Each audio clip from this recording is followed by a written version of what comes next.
So hi everyone. I know I'm the last man standing between all of you and the coffee break, so I will be brief and I will make my presentation very enjoyable and very short and to the point. So first of all, I would like to introduce myself. I'm Carlos Ciller. I'm the co-founder and CEO of Retin AI. We are a Swiss company enabling the right decisions in healthcare. We are developing software solutions that are redefining the standard of clinical trials and the future of digital precision medicine, which in a way is what you could get if you could combine an AI algorithm together with the knowledge that you can have from a clinical study in order to make better decisions afterwards when you are treating patients on daily routine medical care. At the same time, we have a certified software solution that enables us to work on the clinical development pipeline, as well as bringing our solutions to the doorstep of the clinic, basically side by side with the physician, so they can make better decisions. We are integrating all the information that is being generated in order to facilitate this process of decision making.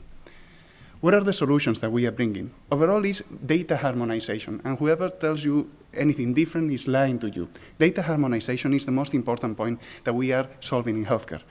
When we have interoperability by default, so you are basically able to gather information from different inputs, imaging, demographics, different types of inputs, in order to provide your baseline that afterwards you are going to use for training all your AI models, or even for making decisions or enabling better decisions when it comes to treating patients, which is basically what all of us are focusing our efforts towards to. Disease-specific AI biomarkers are the cherries on top of the cake that are facilitating very specific tasks. So for instance, in the case of automatic segmentation of a specific biomarkers, quantification of these biomarkers, progression prediction of these biomarkers, when you have all of these in a regulated environment, it becomes something that physicians, who is at the end of the day our end customer, is able to use. And last but not least, we have a very strong team, I would say, that has a deep understanding of some of the diseases that we are treating specifically, and as a company focusing on ophthalmology. I'm not cover again this graph. I'm not going to cover it, but just we are focusing on everything that happens after preclinical stage. So you have a lot of compounds that are being researched. Most of them are basically dropped into the trash because they are not working for whatever reason. But everything that happens once you go and do the first jump into humans. And when you do the first jump into humans, you're going to have a lot of problems anyway. So you may have a problem that the drug is actually not working, but this is something that you are not going to be able to find out until you are in phase 2, phase 3. That is a very big problem. Slow or late data analysis. So we have been discussing about this graph just before, but sometimes you have a situation where all the analysis that needs to happen in order to bring this innovation that seems to be working faster to the market needs to be done by humans that are going to take a lot of time, and there is a lot of operational overhead. There is some optimal patient selection for the study, so you have very long study selection criteria for patients. And this is something that you are going to bring to the clinic, and you're going to start looking for those patients. That's actually one of the biggest problems that you have, because you have limited time, limited resources, and as a pharmaceutical company or any company, and even as a hospital, you're not going to be able to spend the time looking for those patients. So this multiplies the time that is going to take to bring this innovation to the market. Operational complexity, so you have an Excel file, you have to send it to someone else, then the Excel file comes back, different format, as we saw now with the fonts. That's actually a very big problem, and this multiplies all the time that is taken in order to bring this innovation to the market. And then inconsistent data from multiple data sources. So when you are collecting data from different locations, different IT systems, that actually becomes another very big problem to solve. So why do clinical studies take so long? I mean, I've already explained some of the major causes why it takes so long, but basically you are going to move from different phases. Phase 1 is just about safety, just making sure that the patient is not going to basically suffer from any, and is not going to lose eyesight or things like that. So it's something that is not going to cause any harm or damage or any intoxication specifically for the patient. Phase 2 is the first time that you're going to bring the drug to the real patients, where you're going to see whether the drug is actually working. One of the biggest problems that pharma is trying to solve is actually being able to see if from preclinical stage, phase 1, you are able to derive information from phase 2 and phase 3. And that's actually where some of our technology can help. Then afterwards, in phase 3, you go into larger populations. You want to make sure that the solutions that you are bringing can be applied to not only the few friends or the few specifics of a Swiss population or European population. You want to make sure that it applies to everyone. And last but not least, Once you have gone through all these steps, you can deem that the treatment is safe and is ready to go. As a company, we are developing solutions that are basically supporting all these efforts with a digital platform. So we have two products, one of them all the clinical development pipeline for research and development, and this is basically enabling the optimization and better understanding of information of everything that is happening between phase 1 all the way to phase 4. And at the same time, we are using the same type of environment in order to conduct decentralized clinical studies. And then, of course, you have an opportunity to have a real-time management and understanding of the clinical study. Of course, if there is a specific clinical study that is not randomized and is not double-blind, you may be able to make better decisions, and it becomes an insurance policy. If you have this insight and prospective information about what the trial is going to look like, you can make better decisions, and you can even decide to maybe expand the trial, already plan for the phase 3. You can make a lot of decisions based on the information that you can get very early on. And of course, because the solution is certified as a medical device, you can bring it all the way to the clinic. How are we helping specifically in clinical studies? How are we enabling the right decisions in healthcare? One of the things that we are doing as a company is using this aggregation and harmonization of information in order to make better decisions as to what is the specific number of patients that you're going to have, the specific biomarkers that you're going to be looking at, the specific geographics of patients, the numbers that you may need. All of these variables is something that you can anticipate just by looking at your own library of data. So many companies are already looking back at all these clinical studies, trying to aggregate the information through different types of platforms. We have some of them. Ours is one of them. And then being able to make better decisions just before you even start with the clinical study. Afterwards, when it comes to doing an assessment whether the drug is working, you can use solutions such as, for instance, automatic quantification, in this case applied to ophthalmology or neovascular AMD, which is one of the common forms of eye diseases, in order to understand, for instance, if a drug that is targeting the amount of fluid that you have in the eye is actually working or not. So you can just project this information over all the data from the clinical study and enabling basically the specific professional to make decisions on whether that specific patient is reacting positively to the drug or not, or this should be showing specifically. So if you have, after a loading phase, a decrease on the amount of fluid in the retina, that means that the drug may be working, and you can just check that box and move to the next specific biomarker to assess. You have also different applications. So once you have a certified technology and the data harmonization that is required, you can look at the evolution of these patients over time. So for instance, something that we have realized is that by having this large-scale analysis and quantification of medical data, you can understand, for instance, new biomarkers that originally maybe you didn't have the resources in your own specific clinical study to assess. So even if you are not putting this effort into basically a human-graded evaluation, you may have like a downgraded result that is actually bringing additional information and may even help making decisions on which is the next disease to look at. And I don't know if you guys know, but your eyes are basically a window to your brain. So neurodegenerative disorders, cardiovascular conditions are something that you could see through your eyes.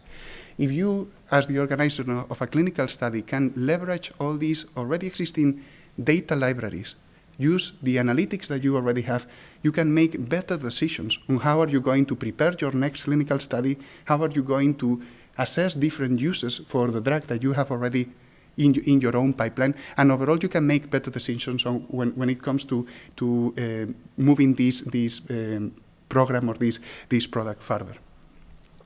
Also, we have been talking a lot about preclinical stage, but what is the real problem that you have when you are in a phase 1, phase 2, phase 3 clinical study? It may seem very stupid, but the biggest problem that you have is that you need to increase the number of patients just because the person who is going to acquire the image or the information may be committing a mistake, or maybe the patient is actually not in the best position to take a scan of specifically for the eye, and that's actually putting the entire trial at risk. So we are developing some technology that would enable, at the point of care, to the operator that is acquiring the image to know whether the image is good enough as even to be part of that specific clinical study. And this is actually something that seems very stupid, but is bringing real solutions to real-world problems. And sometimes we maybe see or we miss the horizon on that bringing these simple solutions, you are actually bringing more value than trying to re-engineer the whole initial part of the entire clinical development pipeline. Now going a bit more on the specifics, so I'm going to go specifically on the case of geographic atrophy, which is actually an unmet need today, is a form of atrophy degeneration of retinal layers. So in this specific case, we basically develop a solution that enables you to do segmentation of the area that is linked to the development of geographic atrophy. Today, there is no ongoing treatment for this type of disease. So I basically, just to give you an explanation, so around 10 to 20% of blindness in age-related macular degeneration, that's around 5 million patients worldwide, cannot have any treatment for this type of disease. There is, of course, different types of behaviors with different types of evolutions. So you have different types of atrophy groups and progression types defined by genotype, so some specific genotypic populations, as well as phenotypes that are specific to the patient. The diagnosis is very simple. You have an annual eye test, then they are going to look at the back of your eye, and they are going to realize that something is going on. But today, there is no treatment. So there are currently a lot of initiatives, and some of the companies that are working on that are actually in this room, that in order to be able to bring solutions to these specific patients. What we are doing is developing AI solutions that are going to make the life of these patients better when the treatments are already in place. So on the first place, we use automatic analysis in order to understand, for instance, the extent of geographic atrophy. That's very simple and doesn't really have an impact on the patient today, but it has the potential to afterwards assess when there is a drug in the market to compare what would happen, for instance, with a patient that is not treated as compared to one that has received a specific loading of that specific new drug. Then, are we able to predict the evolution of those patients? Can we define different subgroupings of those patients? And then, once you have done this specific subgrouping, can you actually go one step beyond and go into a specific personalized treatment, digital precision medicine, that knows, again, going back to the beginning of the presentation, all the information that you have about the patient, all the information about you have from the clinical study, and putting the pieces together? The answer is yes. So we have developed a technology that enables you to predict the progression from a patient from a single OCT scan. So when you have a patient that is untreated, we have created a model that is using a Taylor series, basically collecting information of some of the already existing AI biomarkers that we have, and without the need of having the specific acquisition that you would have in a clinical study every 2 months, every 3 months, we have a model that is able to predict, based on a single information, all the lifetime of the patient. And what is interesting about this? What is the real application? The real value is very simple. For a patient, it's very interesting to know if they are going to lose the central vision. So imagine if all of a sudden you cannot focus anymore. That's actually a very big problem. Maybe you don't care so much about the periphery, or the periphery is, in the event of looking at both cases, it's not so bad. This is information that some people may be willing to have. Specifically for the development of clinical studies, if you have this information on a very early stage, you could do subgrouping and define different populations that could belong to one group or the other to see whether the drug is working. And having this information, even if it cannot be used today in the clinic because you don't have an approved drug, may be very good already to make decisions when you are conducting a clinical study. We also want to be able to represent that information. So we have created something that is called atrophy risk maps that enables you to encapsulate the entire story of the evolution of this patient since the beginning of the last visit. So you basically, this is more interesting for the physician because at a glance, and let's remember that they are very limited in time, you would be able to understand with a certain probability what is going to be the evolution of this patient, and this is something that you can communicate to the patient. And when we are talking about success of a drug, engagement with the patient and making sure that they are participating in the treatment is also very important. Here you have a real solution that they could use one day. Another very interesting aspect is the possibility, again, this is just a representation, but something that you could illustrate to the patient. Imagine if you can tell the patient, if you follow the treatment, this is what is going to happen to you with a 95% confidence. This is a very strong message to give. You explain them, you educate them, and they participate in the healthcare. And the output and the result is something that is going to be of a high socioeconomical impact for all the parties involved. This is more of the results, and I will spare you but something that we realize is that when you have information about the last visit, of course, you are going to get a better estimation of the progression of this patient as compared to the original first treatment or basically the first visit into the clinic. So doing this specific monitoring of the patient with the current model that we have for sham patients is actually working better. This is yet another representation of different types of patients, how you could project the entire, basically, lifetime of those patients, and we compare with human graders, and we realize that we were within the integrator variability. And I would like to close. This is maybe just some of the solutions that we are bringing. This is maybe not so interesting, but I would like to close by saying something that maybe you have heard already many times. But AI is important, and bringing these type of solutions is important, but being able to have interoperability, openness, structure, and integration of data is the real problem that we should all be focusing and solving today. Thank you very much. That's it. I hope that